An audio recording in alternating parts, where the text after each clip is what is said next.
ನೀವೇನಾದರೂ ಡಾಕ್ಟ್ರ್ ಬಳಿ ಹೋಗಿ ಪ್ರೋಟೀನ್ ರಿಚ್ ಇರುವಂತಹ ಆಹಾರ ಯಾವುದು ಅಂತ ಕೇಳಿದರೆ ಡಾಕ್ಟರ್ಸ್ ಅಥವಾ ಡಯಟಿಷಿಯನ್ಸ್ ಮೊದಲು ಹೇಳುವಂಥ ಫುಡ್ಡೇ ಎಗ್, ಅಂದರೆ ಮೊಟ್ಟೆ. ಸೊ ನಾನು ಇವತ್ತಿನ ವಿಡಿಯೋದಲ್ಲಿ ಮೊಟ್ಟೆಗಿಂತ ಹೆಚ್ಚು ಪ್ರೋಟೀನ್ ಹೊಂದಿರುವಂತಹ 5 ವೆಜಿಟೇರಿಯನ್ ಅಂದರೆ ಸಸ್ಯಾಹಾರಿ ಪ್ರೋಟೀನ್ ಫುಡ್ನ ನಿಮಗೆ ತೋರಿಸ್ತಾ ಇದ್ದೀನಿ. ಅದಕ್ಕೂ ಮುಂಚೆ ನೀವೇನಾದರೂ ನನ್ನ ಚಾನಲ್ನ ಸಬ್ಸ್ಕ್ರೈಬ್ ಮಾಡಿಲ್ಲ ಅಂದರೆ ಈಗಲೇ ಸಬ್ಸ್ಕ್ರೈಬ್ ಮಾಡಿ. ಹಲೋ ವೀಕ್ಷಕರೇ, welcome to my channel the food technologist.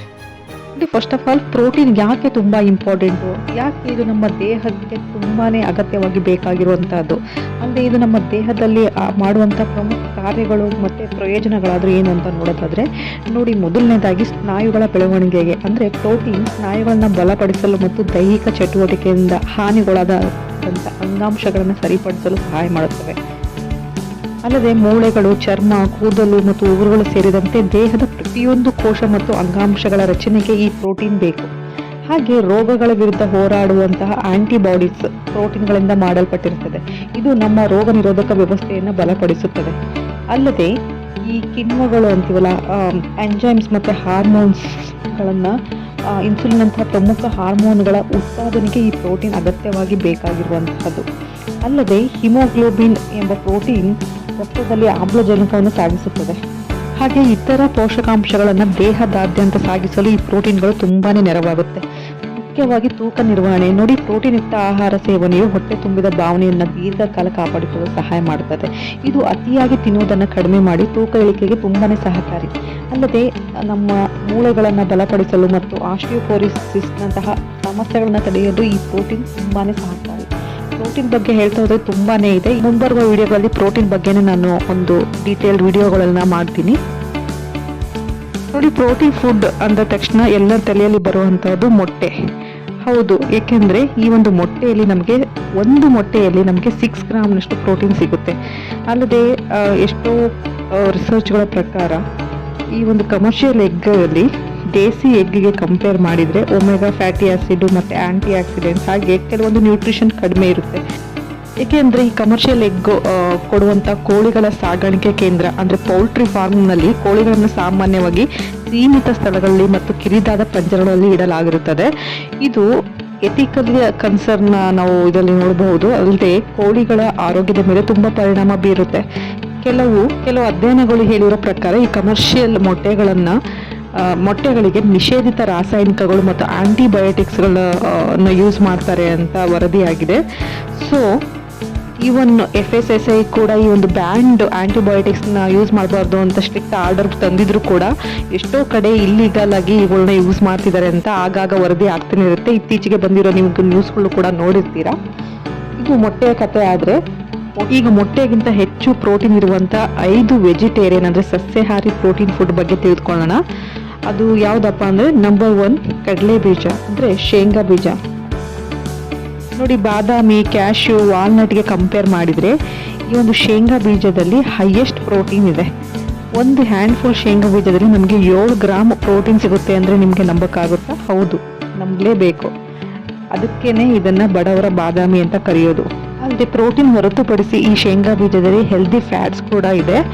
ನೋಡಿ, ಶೇಂಗಾ ಬೀಜಕ್ಕಿಂತ ಶೇಂಗಾ ಪುಡಿಯಲ್ಲಿ ತಿನ್ನೋದ್ರಿಂದ ನಮ್ಮ ಮಸಲ್ ಮಾಸ್ ಇಂಪ್ರೂವ್ ಆಗುತ್ತೆ, ಸ್ಟ್ರೆಂತ್ ಕೂಡ ಇಂಪ್ರೂವ್ ಆಗುತ್ತೆ. ಹಾಗೆ ಬಾಡಿಯಲ್ಲಿರುವಂತಹ ಕೆಟ್ಟ ಕೊಲೆಸ್ಟ್ರಾಲ್, ಕೆಟ್ಟ ಫ್ಯಾಟ್ ಕಡಿಮೆ ಆಗಿ ಒಬೆಸಿಟಿ ಕೂಡ ನಿಯಂತ್ರಣದಲ್ಲಿರುತ್ತೆ.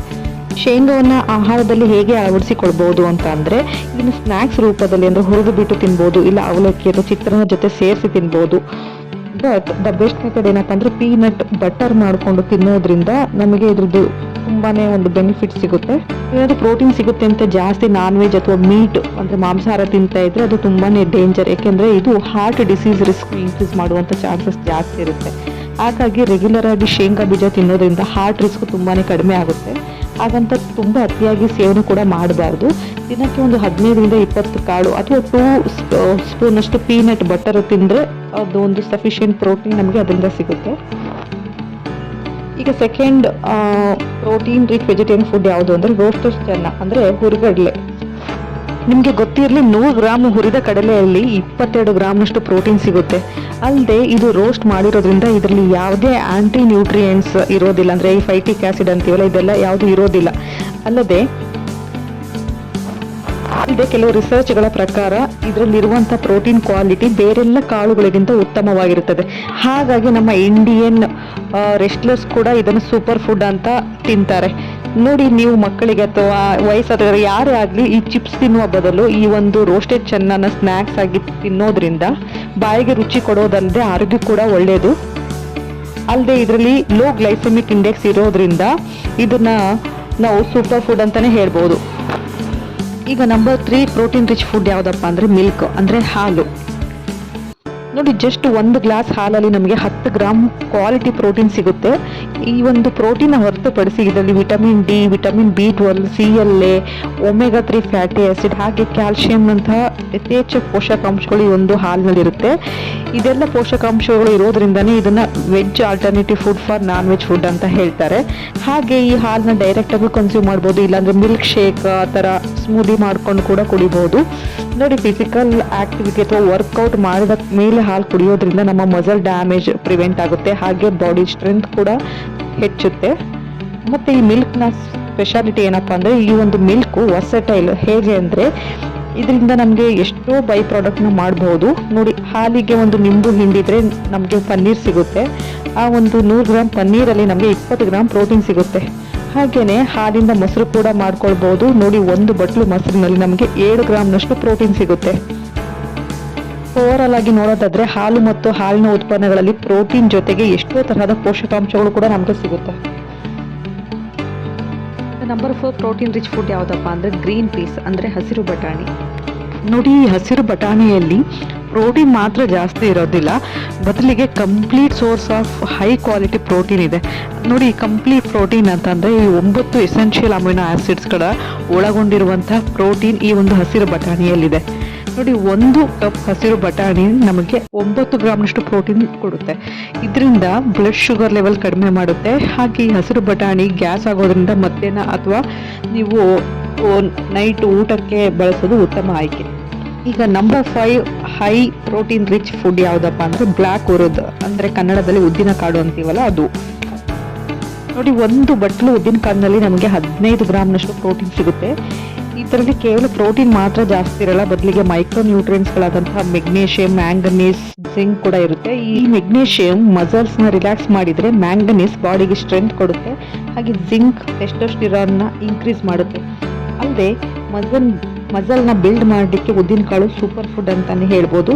ಇದರಲ್ಲಿ ಪ್ರೋಟೀನ್ ಜಾಸ್ತಿ ಇರೋದ್ರಿಂದ ಇದು ದೇಹದಲ್ಲಿ ಡೈಜೆಸ್ಟ್ ಆಗೋದು ಕಷ್ಟ. ಹಾಗಾಗಿ ಅಡಿಗೆಗೆ ನೀವು ಇಂಗು ಅಥವಾ ಬೇ ಲೀಫ್ನ ಹಾಕೋದ್ರಿಂದ ಡೈಜೆಷನ್ ಇಂಪ್ರೂವ್ ಆಗುತ್ತೆ. ಈವನ್ 1 ಬಟ್ಲು ಗ್ರೀನ್ ಮೂಂಗಲ್ಲು ಅಂದರೆ ಹೆಸರು ಕಾಳಲ್ಲಿ ನಮಗೆ 14 ಗ್ರಾಮ್ ಪ್ರೋಟೀನ್ ಸಿಗುತ್ತೆ. ಇದು ಮಕ್ಕಳಿಂದ ಹಿಡಿದು ವಯಸ್ಸಾದವರೆಗೂ ಈಸಿಯಾಗಿ ಡೈಜೆಸ್ಟ್ ಆಗುವಂತಹ ಫುಡ್ಡು. ನೋಡಿ, ಇದನ್ನು ನಿಮ್ಮ ರೆಗ್ಯುಲರ್ ಡಯಟಲ್ಲಿ ಹೇಗೆ ಸೇರಿಸಬಹುದು ಅಂದರೆ ಐದರ್ ದಾಲ್ ಮಾಡಿ ತಿನ್ಬೋದು, ಇಲ್ಲ ಸ್ಪ್ರೌಟ್ಸ್ ಮಾಡ್ಕೊಳ್ಬೋದು, ಇಲ್ಲ ಹೆಸರು ಕಾಳಿನ ಪಾಯಸ ಮಾಡಿ ಕೂಡ ತಗೊಳ್ಬೋದು. ನೋಡಿ, ಉದ್ದಿನ ಕಾಳು ಮತ್ತು ಹೆಸರು ಕಾಳಿನಿಂದ ಮಾಡಿದಂಥ ಪಲ್ಯದಲ್ಲಿ ನಿಮಗೆ 20 ಗ್ರಾಮ್ ಪ್ರೋಟೀನ್ ಸಿಗುತ್ತೆ. ಇದು 3 ಮೊಟ್ಟೆಗಳಲ್ಲಿ ಸಿಗುವಂಥ ಪ್ರೋಟೀನ್ಗೆ ಸಮ. ಅಲ್ಲದೆ ಡೈಲಿ 1 ಮೊಟ್ಟೆಗಿಂತ ಹೆಚ್ಚು ನಾವು ಸೇವಿಸಿದರೆ ನಮಗೆ ಹಾರ್ಟ್ ರಿಸ್ಕ್ ಜಾಸ್ತಿ ಇರುತ್ತೆ. ಬಟ್ ಅದೇ ನೀವು ಈ ರೀತಿ ಲೆಂಟಿಲ್ಸ್ನ ಸೇವಿಸೋದ್ರಿಂದ ನಮಗೆ ಡಯಾಬಿಟಿಕ್ ರಿಸ್ಕ್ ಮತ್ತು ಹಾರ್ಟ್ ರಿಸ್ಕ್ ಕೂಡ ಕಡಿಮೆ. ಅಲ್ಲದೆ ನಮ್ಮ ಇಂಡಿಯನ್ ಕಿಚನ್ಸಲ್ಲಿ ಯಾವಾಗಲೂ ಅವೈಲೇಬಲ್ ಇರುವಂತಹ ಎಲ್ಲ ಥರದ ಲೆಂಟಿಲ್ಸ್ಗಳು ಲೈಕ್ ಮಾತ್ ಬೀನ್ ಅಂತ ಅಂದರೆ ಮಡಿಕೆ ಕಾಳು, ಹುರುಳಿ ಕಾಳು, ಕಡಲೆಕಾಳು, ಈ ಎಲ್ಲ ಥರದ ಲೆಂಟಿಲ್ಸ್ಗಳಲ್ಲೂ ಕೂಡ ಆಲ್ಮೋಸ್ಟ್ ಸೇಮ್ ಪ್ರೋಟೀನೇ ಇರುತ್ತೆ. ಸೊ ವೀಕ್ಷಕರೇ, ನೀವೇನಾದರೂ ಪ್ರೋಟೀನ್ ರಿಚ್ ಇರುವಂಥ ಸಸ್ಯಾಹಾರಿ ಆಹಾರಗಳನ್ನ ಏನಾದರೂ ಸರ್ಚ್ ಮಾಡ್ತಾ ಇದ್ದರೆ ತಪ್ಪದೆ ಈ ಒಂದು ಆಹಾರಗಳನ್ನು ನೀವು ನಿಮ್ಮ ದೈನಂದಿನ ಆಹಾರದಲ್ಲಿ ಅಳವಡಿಸ್ಕೊಳ್ಳಿ. ಈಟ್ ರೈಟ್ ಫುಡ್ ಅಂತ ಹೇಳ್ತಾ ಈ ವಿಡಿಯೋನ ಇಲ್ಲಿಗೆ ಎಂಡ್ ಮಾಡ್ತಾ ಇದ್ದೀನಿ. ನೀವೇನಾದರೂ ನನ್ನ ವಿಡಿಯೋನ ಫಸ್ಟ್ ಟೈಮ್ ನೋಡ್ತಾ ಇದ್ದರೆ ನನ್ನ ಚಾನಲ್ನ ಸಬ್ಸ್ಕ್ರೈಬ್ ಮಾಡಿ. ವಿಡಿಯೋ ನಿಮಗೆ ಇಷ್ಟ ಆದರೆ ನಿಮ್ಮ ಫ್ಯಾಮಿಲಿ ಫ್ರೆಂಡ್ಸ್ ಜೊತೆ ಶೇರ್ ಮಾಡಿ. Thank you.